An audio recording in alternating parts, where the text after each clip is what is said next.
All right, we're back. And we are COMP305, that's Game Programming 1 with Unity at Centennial. And we're week 11, lesson 11, part 3. We just finished doing a little quiz, silly quiz of 11 questions, right? For most of you, it's pretty easy. A couple of administrative things to note. Next week, Friday, I'm expecting you to have your concept for your final project ready and done, right? Remember that it's due the first level of your project, right? And your associated documentation is due by next week, Friday night, midnight, right? So please, on the days we meet next week, there will not be any kind of new lessons. This is kind of the last teaching lesson of the semester, right? We're going to be talking about the stuff in class that we'll be doing is going to be simply on your work, as a workshop time frame for you guys to get together and work on your final project. And then so next week, what I want to do on Monday when we get together, right? I'd like to kind of look at your concept, and so I can give you the okay. Kind of say something like, "Hey, you're going in the right direction." And you can hand in your final draft or your final for Friday, right? But I want to look at what you're talking about. Let's hear your concept. Pitch it to me on Monday. I'm going to go around, so please don't skip Monday. It's an important class, right? When we come in and we talk about your final concept. I can look at the stuff you're thinking about doing, and we can go over what you're, if it's feasible or not. If I have to rein you in, or if I have to push you forward to get you to do more, so that you can align with the requirements. Okay. So that's really what Monday is all about. So please come in and do that with your partner. If you don't have a partner and you're looking for one, there's people that still don't have partners of their own. So please, it's not difficult to find a partner if you want one. The challenge is finding the right partner, right? Because you want to find somebody who to work with that has is kind of like mind and so on, and you want to get things done. So it's not too late to set up with somebody else. I don't recommend you work on your own. That would be more challenging.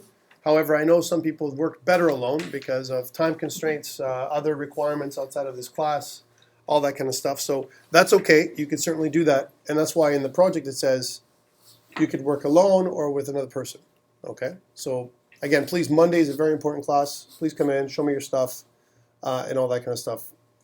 So, and Monday and Tuesday we're going to do workshops, right? So I'll be sitting there with you and I'll go around and I'll take a look at what you've got, and it'll give you a chance to start working on your project here, some time back to you. These over the next, 4 hours next week, plus 4 hours on week 13, and then you'll have your final presentation on week 14, right? But each time, what I want to do every week we get together, this is the requirement, is I'll come in, I want to look at your work, right? So I'll give you more critique. I'll look at your code. We'll try and figure out any kind of problems with your code, and I'll try and help you diagnose it and troubleshoot it with you, right, if there's a problem. Or even with some of the assets that you've got, there's some other approaches we could use to get these things done. So it's more of like me with you guys one-on-one as opposed to me with you guys as a big class. If I have to show you guys a concept, let's say if everyone's asking for the same thing that somehow we didn't cover, or everyone's having the same problem, that's the only way that I'll kind of put something up on YouTube, a little tutorial. But that's generated from you guys. If you want something that I haven't covered, and you want to do something that you don't know how to do, and you want me to look into it and do it, we can certainly do that. It's almost like additional topics that we can cover. But I won't. There's nothing planned, is what I'm saying, for next week or the week after in terms of our stuff. There's no more testing at this point, so the quiz is done. You're not going to have a final exam. There is no final exam in this course. The only thing that there's going to be is the final project, which is worth, with everything, 40% of your final mark, right? So one part of it's due next week. There's another part of it that's due week 14, plus there's another part of it that's due as a presentation. A question I got last night from the group is, how do I do that screencast, Tom? What do you do? Well, I'm doing it right now. I'm screencasting right now. I'm talking and screencasting. Please have a PowerPoint, because I asked you, or some kind of slide deck that's part of your final presentation. Look at the requirements in your rubric for this one, right? So don't just do your screencast by just talking to it. Have a few PowerPoint slides, to talk about your final project, and show me what you're finally developing. All right. Again, it would be very bad if you skip this process. It's going to weigh heavy on your final grade and so on. So please don't do that. In terms of extensions, there's really not a lot of room for it anymore. So you've got as many extensions as you can get. And next week and the week after, I'll finally have a chance to catch up with the marking, because I'm not going to be developing new stuff to show you, right? Unless you, of course, ask me to, right? But that's the kind of stuff we're going to be doing next week. So expect your marks to come through in a big way over the next couple weeks, because I'll have time to do it with you guys, right? And I might even sit down with you guys if you're here physically and mark your stuff with you, show you all your stuff step by step. And if I have a chance for some of you, I might be able to do that, right? So that way we can talk more one-on-one feedback, and so you understand where I'm coming from with marks. Some people are worried about marks. They're like, hey, Tom, you have marked this? Yes, I haven't. But the thing is, if you look at the rubric, right? The rubrics, every assignment has very specific places where I give your marks, especially the first three. They're all identical, pretty much, right? You get, there's one for score, there's one for this. So the answer is this. If you say, well, I don't know how I'm doing. Well, if you didn't hand some kind of requirement in, something is missed from one of your assignments, you're going to get 0 from it, like that piece. So if I have 4 pieces and I only do 3 pieces, I'm not going to get marked for the 4th piece, right? Because it's not there. Now, it's different if you hand it in, but it's not so good. This is where we get into the gray area, right? So I'm just telling you how I do it. You can mark yourself, really, at the end of the day. If you kind of got it done, right? So it kind of works, but it kind of doesn't. That's like a 50% thing, right? Kind of, right? So that's like a 0.5 out of 1. If there was 1 mark assigned to whatever that task is, it would be kind of like a 0.5, right? And if it was, it was mostly done, but not quite completed, that's more like a 0.75 point. Then there's a little bit of gray area in terms of how I do that, in terms of I look at it and go, oh, okay, that could have been a little better, or that's not as smooth that it could have been done, or that wasn't completed, or that glitches out, or there's an error here. Those kind of things would reduce it from 100%. But more or less, you're talking about, is it done or not? Number 1, 0 or 1. And then if it's done, how well is it done? Is it done, half as well? Is it partly done? So like mostly it's not done. That's like a 1/4 point, right? If it's mostly done but not quite 100%, that's like 75% of a point, 0.75, right? And so that's my gradient. I don't go very much more gradient than that. And even that's, very, very granular, right? So, and the reason for that is because when I look at it, I want to be this is an intro course, right? This is not a course that I'm gonna go to you and try and fail you. That's not my scope here. So if you've handed in your stuff, you're going to get marked from it. If you've handed in 0, like nothing, from an assignment 1, 2, or 3, I can't mark you on that. I can't give you marks for nothing, right? So please, if you haven't handed it in, it's coming. I'm gonna start marking everything. And if you haven't done that, then you're going to get 0, right? That's going to happen. And the other thing is, what about lates and all that kind of stuff, right? What about if you're really late? Like if you've gone out, if you haven't talked to me about it, and I can see the submission timelines, right? So if your time is off, and I'm talking about like really, really late, we haven't talked about it or something like that, or if I haven't given you leeway, if I said, guys, it's okay, right? One of those, then, if it's really way out of whack, a good example of that would be the exam, right? If you're not here for the exam, you missed the exam, somehow I look at the exam and it's 5 days late, that's a problem, right? So we haven't talked about it. How did you do your exam 5 days late, right? Or if you updated it 5 days later, right? So I have your original, your submission, but somehow 5 days later you got an update on the exam, right? That's not going to be acceptable either. I won't look at that, right? So these are normal things, but I'm just outlining it for you so you understand what I do and how I work, right? So the answer for people who don't know how they're doing is, how do you think you're doing? If you've submitted everything and you've done it pretty well, you're going to get a pretty good mark, right? If you haven't submitted anything, or if you haven't tried as hard, or if you didn't meet the requirements, then you're not going to do so well, right? And if you've met all the requirements plus you added additional features, you're going to do really well. Like, for example, people who've done bonus features and so on. And the way I treat bonuses are, they add on to the stuff that you've done, right? So now this is the bad thing. I still give you bonuses even though you haven't done your requirements. That's the reality, right? I mean, so if you've done requirement A, B, and you didn't do C, but you gave me some bonus material, then I kind of balance it off, right? That's what I kind of do. But sometimes the bonus material won't be equivalent to your stuff that you missed. So if there's like three things, A, B, C, and each of them are weighted equally, right? So 32% each, and you do this bonus material, but you didn't do the third one, that's like, maybe I'll give you 10% for the bonus material, but you've lost 33%, so you've still down 22%. I mean, it's not equivalent, put it that way. It's not like the bonus material isn't going to make up for the stuff you didn't do, right? So be aware of that. unless I specifically put marks to it. Like I said, 4 marks to do this and 5 marks to do that, which normally I don't do. I don't really do it that way. And how about bonus material we haven't talked about? Like you went way above and beyond, right? Like, you went crazy with stuff. I'm going to give you as many marks as I can. For every different thing you add, I'm going to say, okay, you add this, mark for this, mark for this, mark for this, mark for this. And sometimes you might get 120% on your assignment, right? But that's okay because you're going to lose marks somewhere else, right? So, and at the end of the day, I can't give you more than 100% on your on the course, right? So you're going to be clamped at that point, right? If you're one of those people, and that's okay, right? I'm happy. That's 100% effort for me, right? So I'm going to give. I don't mind giving hundreds, right? If you've gone above and beyond. So I just wanted to talk about that because I know people on some people's minds. But again, if you've attended class and you put your effort in, you're going to do okay, right? If you haven't attended class and you haven't submitted your assignments and there's still pieces that are missing, I can't do anything about those pieces, right? If I don't have anything, I can't mark it. That's the bottom line.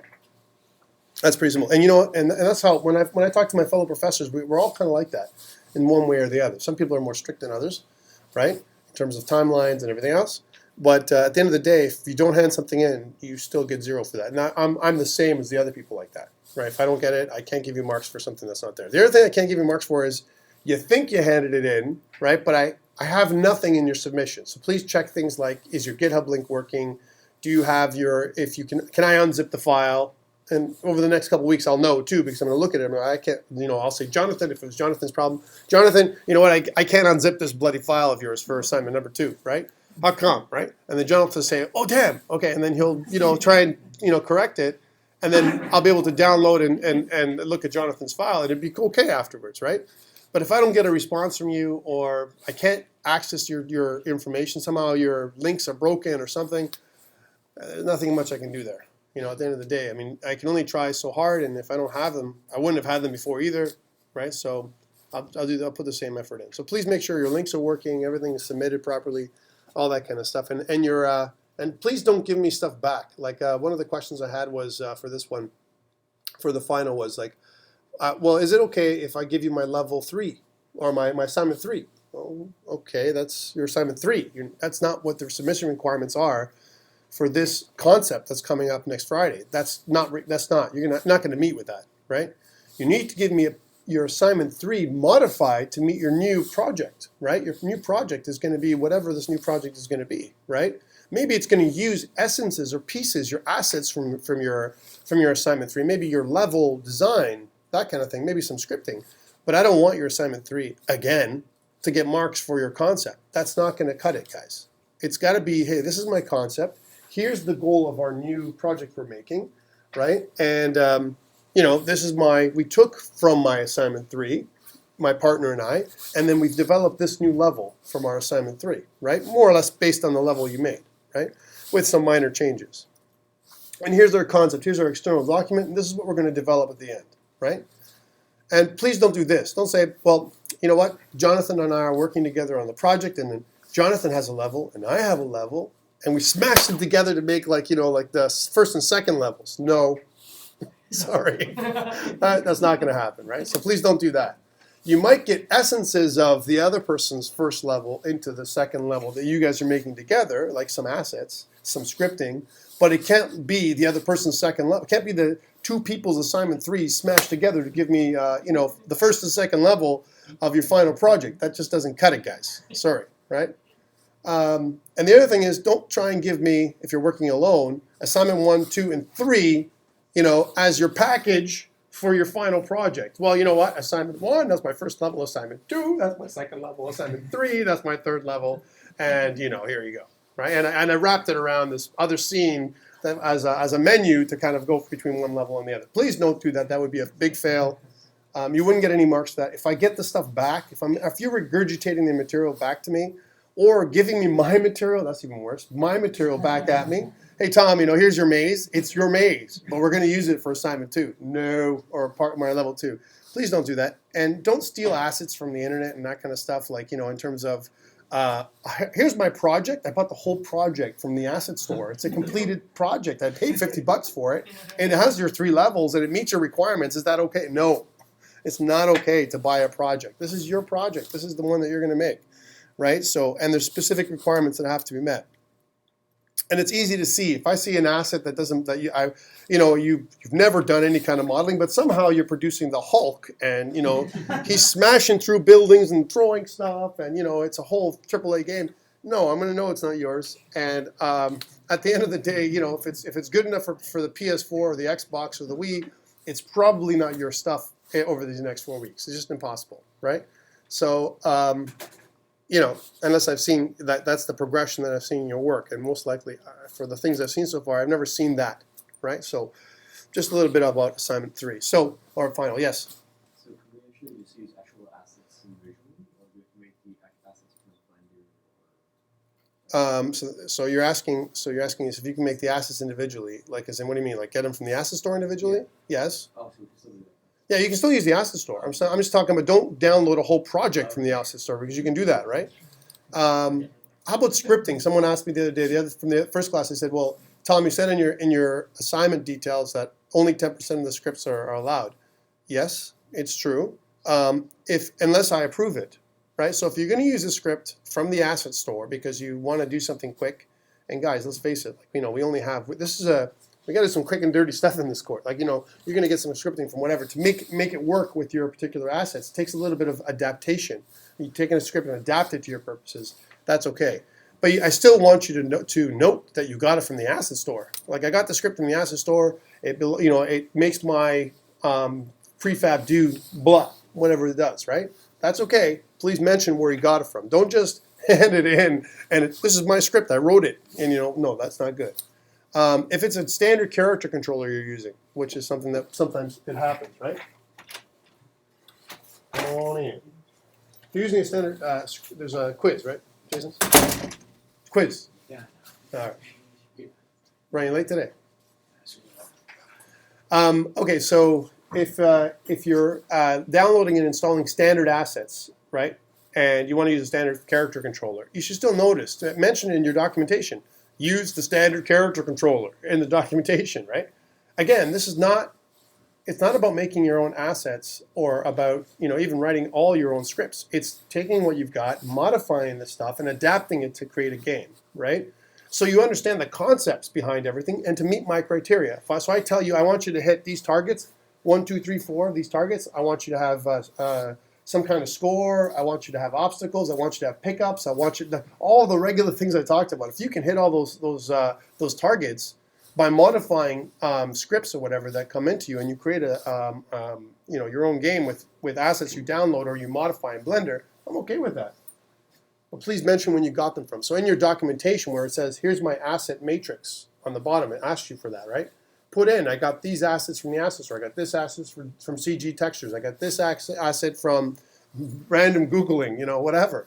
I got these assets. They're not mine, but I'm using them, Tom. And if you really question it, if you're like, wow, this is really a lot of script here that I got from somebody else, and it kind of covers most of my game. What do I do? I kind of feel guilty. If you feel guilty, something is wrong. That means you got too much stuff, right? So talk to me about it. Say, Tom, you know what? I don't know. It's a lot of script. What are you thinking? I'm doing it for this. Okay. Or, oh, that may be too much. Maybe you want to take the essence of the script and make your own. I might tell you that. So talk to me about it, right? Don't be a stranger. Ask me the questions, and if it's okay, I'll tell you it's okay. At the end of the day, the answer is communicate. If you don't communicate with me, I don't know how to answer that question, right? So that's why I'm talking about this stuff here, in the video and everything else. Any other questions around assignments? Yes? Yeah, so as far as the presentation goes, how does it work if you're working with other people from other sections? Okay, it's no problem. So what you do is one of you can present on one day or the other day, or if they want to come into your section, if you want to come into go into their section for that day, you can present. I'm going to try and get around to all the presentations. That's why I've asked every one of you to produce a screencast, right? Every one of the presentations requires a screencast where you do stuff on YouTube, Vimeo, whatever. And you can do that with some screencasting software like I'm using right now. I'm using Hangouts on Air, and it's free, right? There's nothing too crazy about it. Record your stuff. So worst case, if I don't get around to you, I'm gonna look at it by myself, right? But it should still assume that you're going to put on that presentation in front of the class, right? It's a good practice for you anyway. It's 5 minutes that you're going to do. If you do your presentation, you record it, it's a backup. Can't make it, something happened, not quite finished, those are the good reasons why we can't get those presentations done. And it's perfectly acceptable, one or the other, right? I'd like to see more people here on week 14, right? So let's take a look at your awesome game. I'd like to do that with you, right?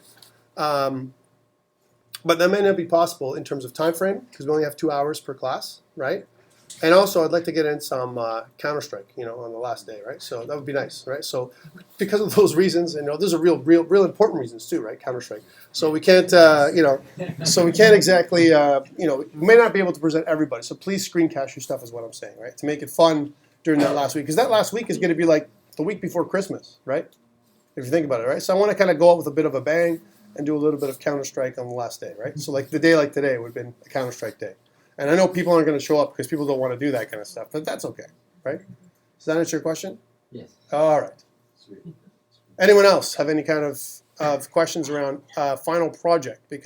So again, just to revamp, next week, please come in with your concepts. Please don't miss it. This is important. I can't mark your attendance for this one, but I can tell you how important it is for you to come in and talk to me about your stuff so we don't have a miscommunication for your final project, which is 40% of your final mark all together. Presentation, 2 different pieces, all this other stuff.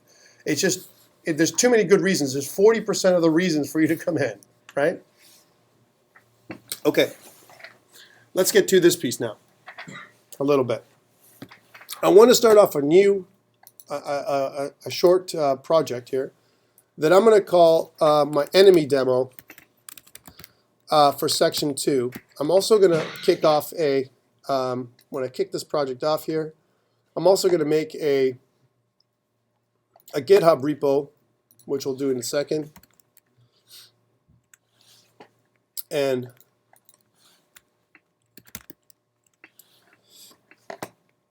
what we'll do is we'll make a new repo, enemy demo for section 2, and I'll kind of use this one as a place where you can hold some files and so on.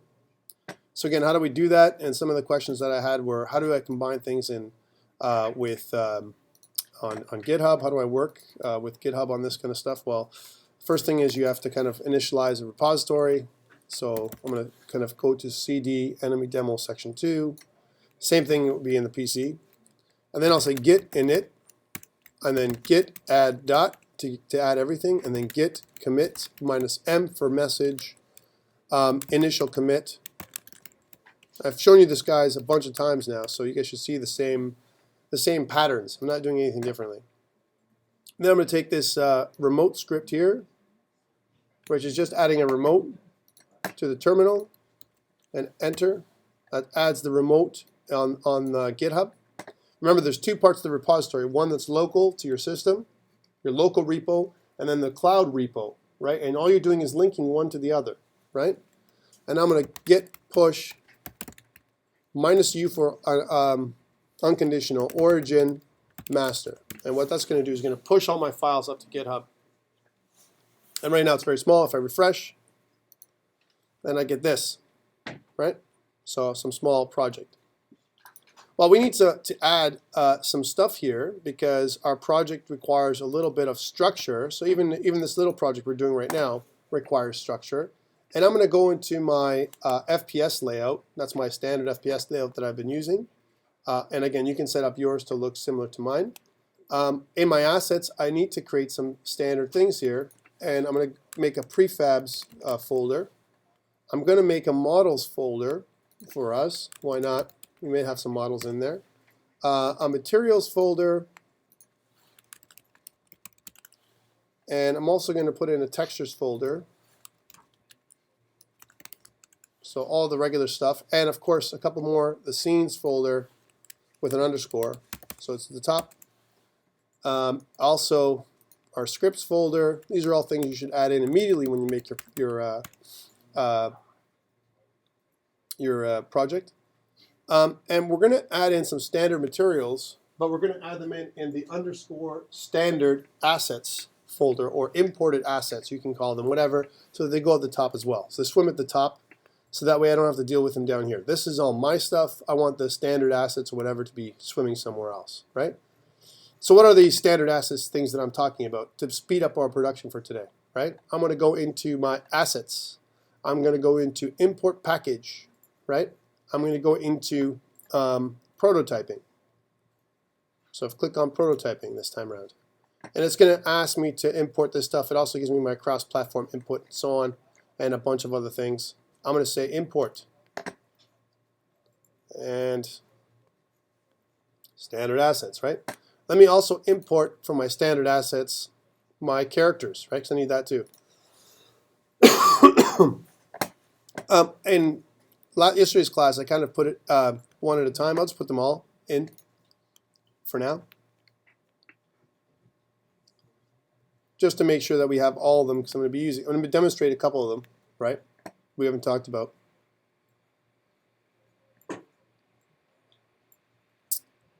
All right, we have everything to play with. Now I want to rename my standard assets again into imported assets. So I'll kind of go in here and change the name of this to imported assets.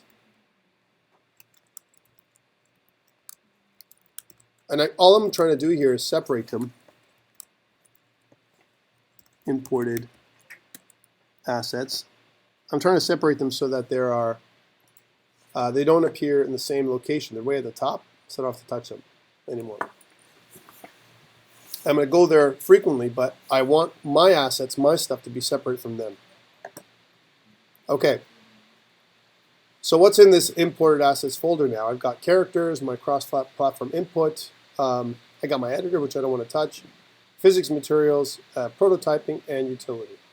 So let's go to prototyping. So I'm going to double-click in there, and let's go to prefabs. And you're going to notice there's a set of prefabs that come with our prototypes. Some examples of that are a block prefab, a cube prefab, different sizes, floors, right, of different sizes, different kinds of joins, right, houses, pillars, steps, all kinds of stuff. So we want to get some of this stuff because we want to be able to use this as in terms of our prototype. So we make a level this way as well. So let's add in a floor. In my floor prototype, I'm going to add in a 64 by 1 by 64. I'm going to pull that into the scene there. And you can see in the scene it's quite large. My floor prototype. It comes with a couple things. It comes with a box collider, it comes with a mesh renderer, it comes with a bit of a color, right? All ready for you to use, to test out. Right? Nice and easy, nice and simple. All right, that's cool. Let's bring in a character. We're going to bring in a couple of them, and I'll show you what they do. First, let's talk about a character we haven't seen ever, which is our third-person character, right? Let's use that guy. Let's go to prefabs and bring in this third-person controller. Bring him in, right? And let's make sure he's zeroed out. Right now, he's in a weird position. Let's zero him out. So reset him, and I'm going to zoom in on him with the F to select him. And this is our guy. His name is Ethan, right? I don't know if you met Ethan before. Hi, Ethan. And this is our class. And this guy has a capsule collider, as you can tell, which is kind of interesting. Right? Let's pull it across here so you can see this guy.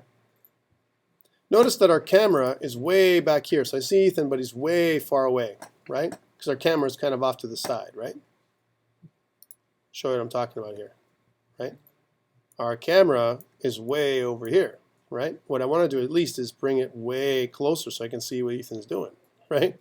Otherwise, because there's no camera attached to Ethan's head right now. Ethan is a third-person character, right? I'd have to set up the camera to, be behind him or something like that. From that perspective, if I want to with the script, that's the best way to do it. Please don't try and attach the camera. We'll try that too, really quickly. But if you attach the camera, bad things will happen to you, right? So let's see what happens with Ethan. All right, so we got a character. I can walk around, right? I can turn, just like any kind of third-person character can do, right? Notice how I can turn around and walk in different directions, right?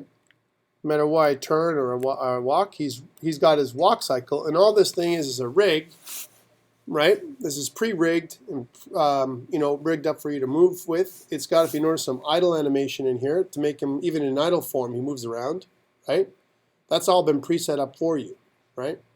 And you could certainly use this if you wanted to make a kind of a platformer where he jumps, right? You can do that, right? One thing you can't do, you can crouch too. Look, see, crouch, jump, right? He does all that kind of stuff, no problem. And you can limit him if you want to. You can clamp his movement so you can't move. If you were going to make a 3D version of a platformer, you could use a guy like this. Problem. How do I move the camera around with Ethan? How do I do that? Well, I could, partner the camera or parent the camera to Ethan. So I can go to my third person and put this camera inside of the third person controller. This is kind of some weird mixed results, right? Let me show you what I'm talking about. So it runs, it moves this way. When he turns, the whole world turns with us, right? Because whatever he's looking, the world turns with us. So this kind of has mixed results. The camera will follow Ethan, right? Even if he jumps. So as he jumps, right? This can work if you do it this way. Now, if so, you can actually make it so that he actually is with us, right? But look, notice how I spin around as much as I want to, because Ethan's turning and my camera is turning with him. It's kind of a weird effect. Please be careful about this. One thing I can never do is see Ethan's face. If I've got the camera in this position, parented to him. Why? I maintain a position behind Ethan all the time with my camera, because that's the way my camera is laid out. If I want my camera to not do that, I've got to set it up in a different way. I've got to set up a script that basically is not parented to Ethan, right, my camera, but what it'll do is it'll keep looking at Ethan's position. That's a different thing, right, than for me to spin around with Ethan like I'm doing now. The same goes with some other assets. Let's look at some other assets here just to kind of talk about the other assets that you can get with your prototype, all right, the prototype package. One of the other assets you get alongside with Ethan as a third-person character is some other models, right? So let's go and grab some other materials in our prototyping package. So we're going to go to prefabs, and let's get a ramp or some kind of stairs, right? So notice there's steps. There we go, some steps, right? And maybe we can add in some other stuff in there. And by the way, you can play with these things. So if I press play, as I climb the stairs now, right, you can see how there's issues, right? He's trying, right, but the character controller is not perfect. Notice how we're on top of the stairs and how they're flipping around, right? Because our camera is just like way on top of this thing, right? Right? And notice how we're inside the stairs, and the stairs are culled because our camera is physically inside the stairs. That's bad too, right? That looks weird for us. We walk across. So there's some inherent issues, and that's why we didn't do third person. It's way more difficult to do third person than first person. First person is like easy, like you saw. We have a collider, we can't go through objects. Third person, it presents additional complexities, right? Which we don't have time to handle in this course too much. However, where we can use third person is if we want to make it so that the third person is an AI coming after us, that kind of thing, right? So there's some complexities about that too, but let's try that. So let's get rid of our third person controller. Let's add in also, notice our main camera just disappeared too. We have to put that kind of back in, right? If I undo that, we'll move my main camera out for a second. Otherwise we won't see our camera anymore. So let's get rid of this guy for a second. If I want to add in another type of controller, let's say, remember in my characters, I also have a rollerball, right? The rollerball prefab. Rollerball is actually a character. Again, I got to be careful not to parent the camera to the rollerball, right? First of all, let's reset the rollerball's position so that it's in view of the camera. We'll kind of push this out, move the rollerball up, and we'll kind of push it up there. And let's play, see what happens. So, okay, now I have a rollerball. And now I can roll the ball, right, in my view of my camera, right? And let's say I want to go up the stairs. Maybe I can do that. Maybe I can't. And if you notice, it's got a lot of control issues when it comes to that kind of stuff. Here's the other problem: if it goes behind the stairs, I can't see it, right? And if you notice, I'm applying force to the camera, a force to the character controller, So it's going to move whether I use my fingers to guide it or not, right? And eventually I could lose it, like I don't know where it is. So that's a problem. That's interesting stuff. Now, what if I parent my camera to my rollerball? What do you think is going to happen? Anybody? Yeah. The camera's gonna start rolling with the ball. That's a problem, ain't it? Right? Let's try this out. So first, let's see what happens when I do this. Well, now I'm underground, right? Why? Because my rollerball fell to the ground and my camera was below my rollerball. It's going to take the same, kind of proportions, right? So I'd have to move my camera physically up, right? At least so we can see the rollerball on the same level, right? Let's try this now. So I kind of go down here like this, boom, and now I roll with the camera, right? Right. Notice how it's really weird. Like I can't really move my ball anymore. I can only roll this way or that way. How come? Even if I want to, like in terms of rolling, it's really weird how the camera rolls. Same thing with this way. It looks like I'm just going back and forth, but actually what I'm doing is I'm moving across the screen, and I'm going to put myself so I'm completely unbalanced. It's going to make you crazy, right? Makes me crazy looking at it. So that's not doable. Again, you need a script so it points at the rollerball but doesn't rotate with the rollerball, because a parent object, a child object of the parent will actually perform all of its rotations and everything with it. So this isn't really a solution for me to parent directly with the camera with my object in 3D. It makes me crazy, right? So that ain't it. Let's get rid of this rollerball idea. I'm going to show you that really quickly. But let's add in the first-person character that we're used to, the first-person controller. I'm going to go back into the first-person controller. I'm going to prefabs, and here's this FPS controller type. And now we have two cameras. Let's get rid of the main camera because we don't need it anymore, right? And in my first-person controller, I'm going to reset that guy to the middle. There he is, and bring him up above the screen so he's not buried. Let's scroll back a little bit. Now we've got our stuff that we've normally seen before, right? So if I press play, then you can see how I've got the same look and feel. Be careful not to pair. People have this idea of pairing the third-person controller to the first-person controller. What would happen there? Bad things would happen, all right? It wouldn't work like you think it's going to work. Let's show you that one. So here's my first-person controller, and there's my third-person controller. Here's my prefab. And I bring in the third-person controller and I marry him to the first-person controller like this. And I reset this guy so they're in the same position. And I move out this, let's just focus in on him there. Here's Ethan again, right? And I want to focus on him to move him, so I'll move him a little bit forward. And he's in front of the camera now. So if I click on my camera, I can see him. Let's move my camera, or let's move Ethan down a little bit. Right, there it is. And if I play, I see this, right? Ethan turns when I turn, right? This is bad, but watch what happens. So he runs way faster than I do. And then if I come back, he can't come back with me. In fact, he's stuck. But now he's already running over there. And if I keep doing that, what if I go over here? Whoa. Oh, yeah. Right? How about I go there? Ah! But if I want to put him up here again, can I do this? Can I come back and put him up and look around? And no, I can't. Right? Just be careful, because these are the kind of things you think are nice to do, but they're not really doable without script.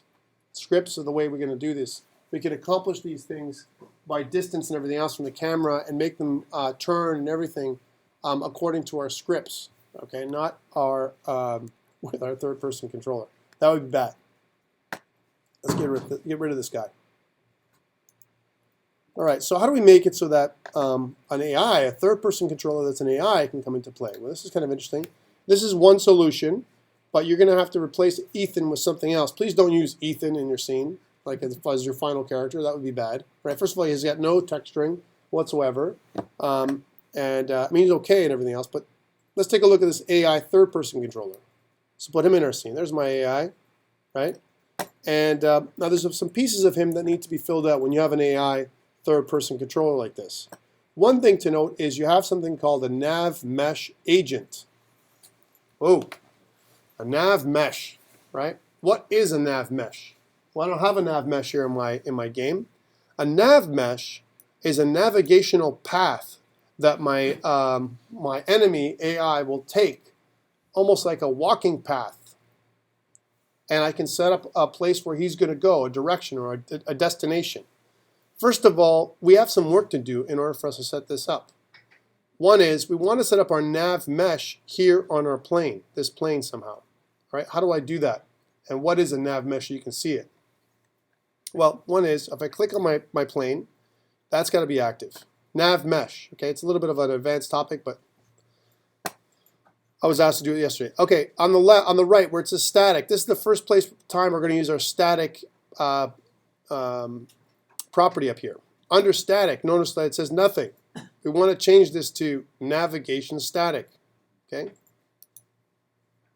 Also, our stairs, I'm going to target those too, and click on those to make them navigation static.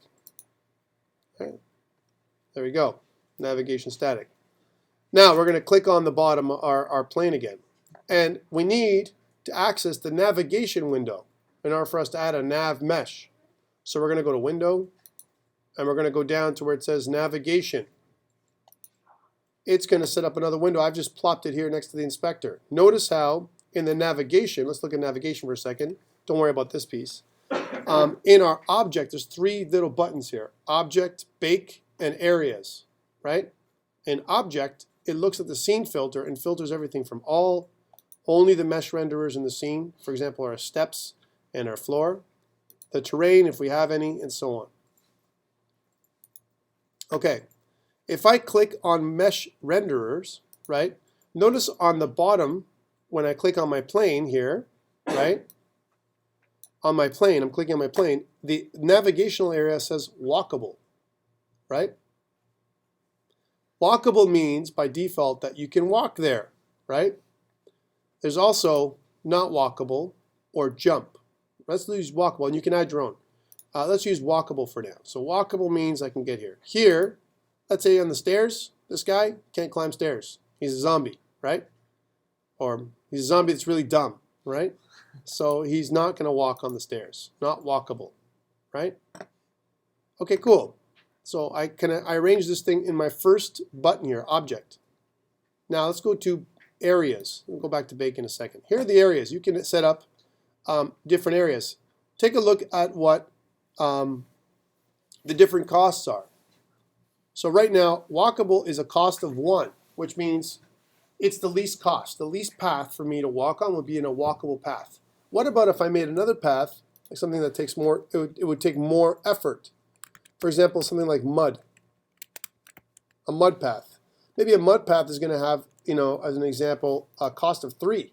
So it means it's heavier to walk on an area that I have to, if there's mud. And I'm not going to choose that area if I have a walkable area that's available to me. That's how the AI works, okay? So the higher the number I put in, if I made mud 3, chances are if I have the option to walk there, unless I really have to, I won't. And I can use that for different things like speed, how fast I walk or run in that area, and you can set this all up with script. So if I'm in an area that's mud, then I can walk slower. All right, and you can set up all these areas by using different meshes. Okay, let's go back. Bake. I want to bake my mesh. Before I can actually use my navigation at all, I got to bake my mesh on, right? Notice how I have other things here, like for example my agent radius, which is kind of like my skin, right? The skin around my agent, right? My agent height, and this is useful if I have a ceiling, a roof that I have to go underneath. If my roof height, as an example, is less than 2 meters, I won't walk there. Okay, that's what this means. And I can set all this stuff up. My maximum slope that I will climb, right? My step height, in terms of how far up I can go every step. Other things too, we're going to talk about off-mesh links and what those are in a bit. And there's also some advanced sections here. For example, like I can add in a height mesh if I want to. For now, let's leave that off. All right, so we're ready to go, right? We've clicked on our floor. Here's our floor here, and I want to click Bake. Now, I need to save my scene because that's what it's telling me to do. And I'm going to put call this scene main, not min, main. And I'm going to put this inside my, in my assets under my scenes folder and save. Now, notice how after I did this, I have an area here that's, this area here that's not walkable. The blue, if you don't see the blue, by the way, on the bottom right, you can turn off the ability for you to see a nav mesh, right? Show or hide this nav mesh. So this blue covering that I get when I'm looking at this thing, that's the nav mesh of my scene, navigational mesh. It means that anywhere here, right, my character can walk, my AI, right? Now, in order for my AI to work, let's get back to reality here, right? And notice how I have my floor and everything else, and I'm filtering based on my mesh renderer. Here, look up here. I can kill this filter so I can see everything again, right? And I can see that I have my AI third-person controller, and he has this weird, this capsule around him, plus he's got this other thing going on. That other thing is called a nav mesh agent. So there's two pieces. The nav mesh, which is a thin covering that goes across the ground where you want the character to walk, right? And notice it completely outlined. You can't control the size of the nav mesh. It completely kind of spanned the entire size of my screen based on my plane, the mesh itself. It goes on top of the mesh. So if you want to create a road that would be separate from the mud or the terrain, as an example, you could do that. You could separate these different areas to create your mesh. Okay. But now I need a nav mesh agent, and it talks about something like this: the radius, the height, my base height, where it comes from, my speed, how fast I'm gonna steer, right? The speed of 1, my angular speed, how can I turn in terms of turning, my acceleration, right? My stopping distance, if I brake or not, or if I keep going, right? Auto braking, obstacle avoidance. Indicates if I have high quality, means I will be very precise on the corners. Like for example, in here where I can't walk, I can go around this obstacle, right, very precisely.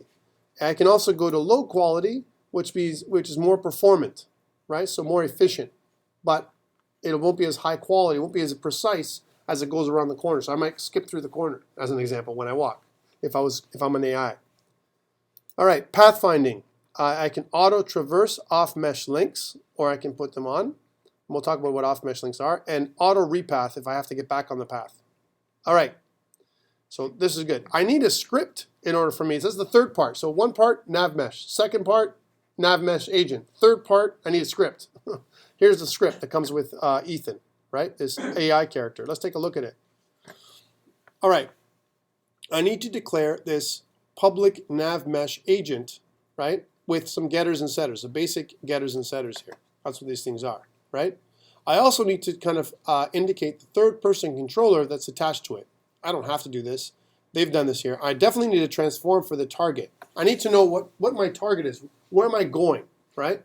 I have to have a destination for my AI, right? Now, these destinations can change with script. An example of this would be, I'm patrolling, right? I'm going to go from here to there, right? As long as I'll keep going there and back. When I get to that destination, when I collide with that kind of invisible collider, that trigger collider, it can change the destination of my nav mesh agent, so that way now I'm going to patrol back the other way, right? Which will turn me around, and I'll follow the path beautifully and look beautiful for me to do that, and I can patrol back and forth across that area.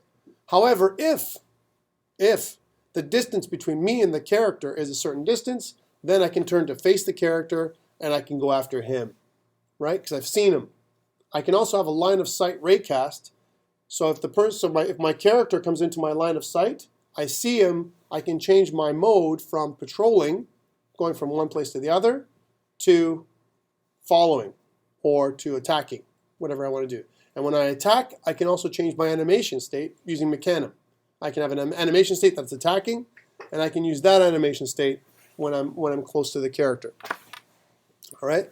I'm just telling you how it's done. All right? Now, this is the script that I have in here, and notice how it says in my update, if my target is not null, so it means I have a target. Then my set destination is the target's position. That's my destination. And then I can move the character.move, to with the desired velocity to the position. That's what it's going to do. So it's going to keep moving there every frame. It's going to keep adjusting my location of the position every frame. Else, right, I'm going to stop moving because vector 0 is like effectively saying 0, 0, 0. So stop moving. If I'm already there, if I'm at the character's position, please don't move me anymore. That's what it's going to say. And what I can do is this. There's a public void. They've written a public void set target method, right? Again, this is all built into your AI character. That with a transform target coming in, right? And I can say this target, right, is equal to the target, right? Whatever the target is.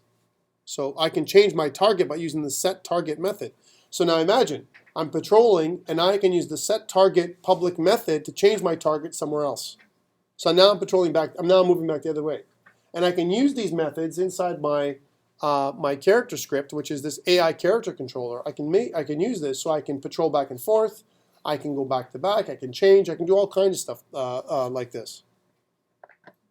Very, very simple. Okay, let's see how it works in reality. So I don't have every piece aligned yet. I've got my nav mesh. I've got my nav mesh agent. And I've got my AI character controller script, but I need to pass in a reference to my target. I'm going to pass in a reference to my first-person controller as my target. So I'm going to do that.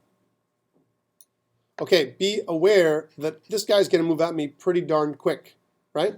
I won't be able to get away from him, as you'll see. Watch.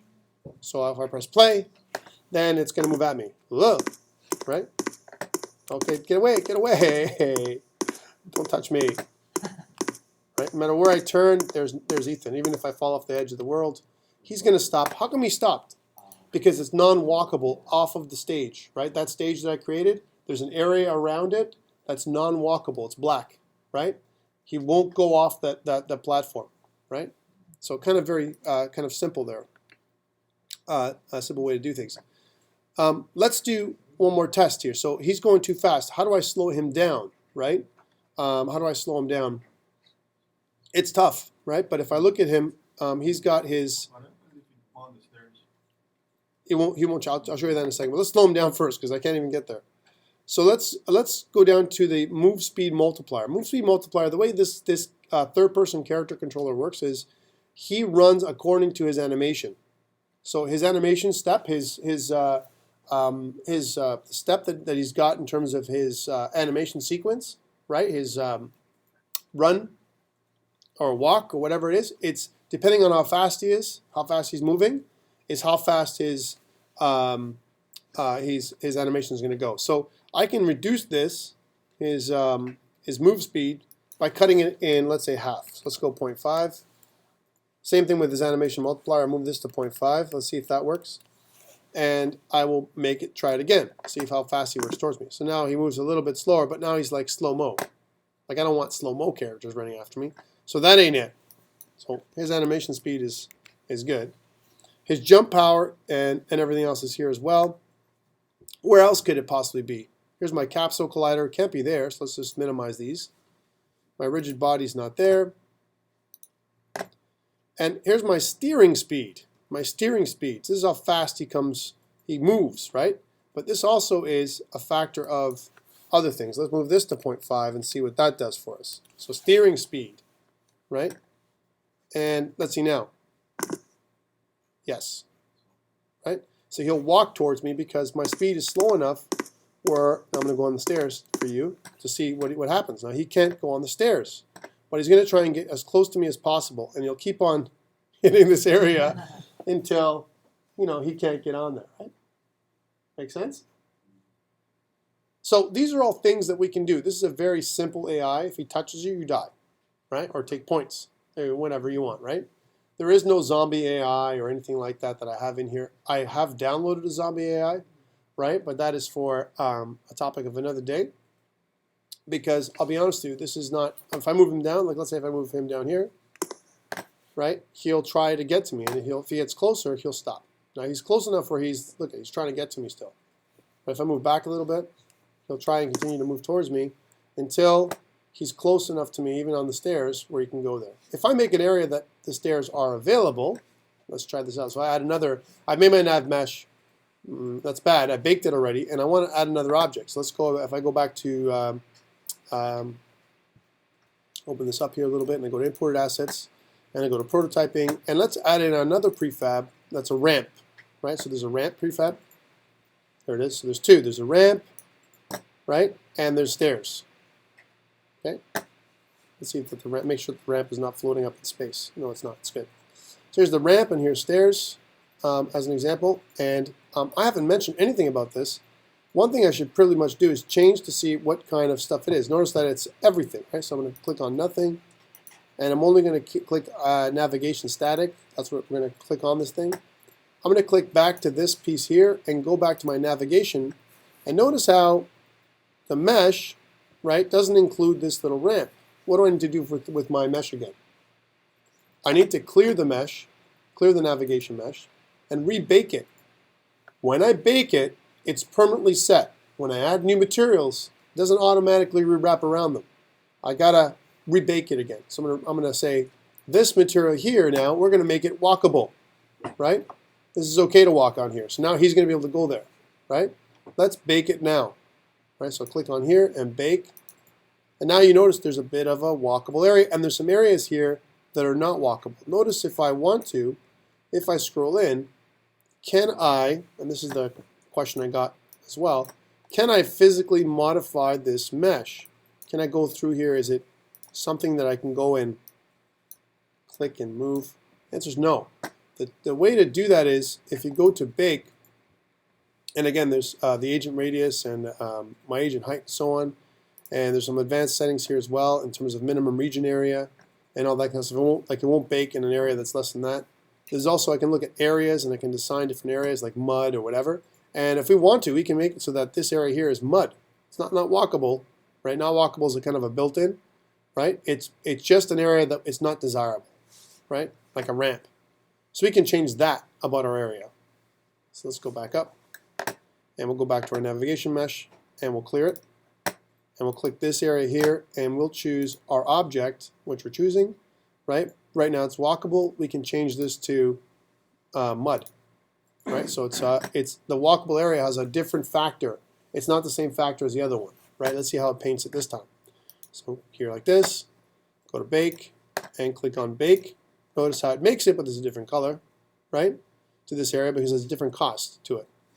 Now let's play the game and see what happens. So play. Now I want to go on the ramp, and does he come after me? Yes, he does.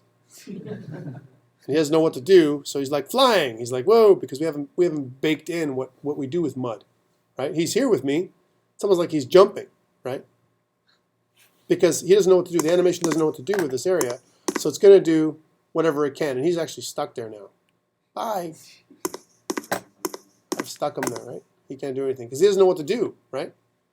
Because we mentioned it as mud, and there is no definition for mud in script and on the and in the animation sequence, right?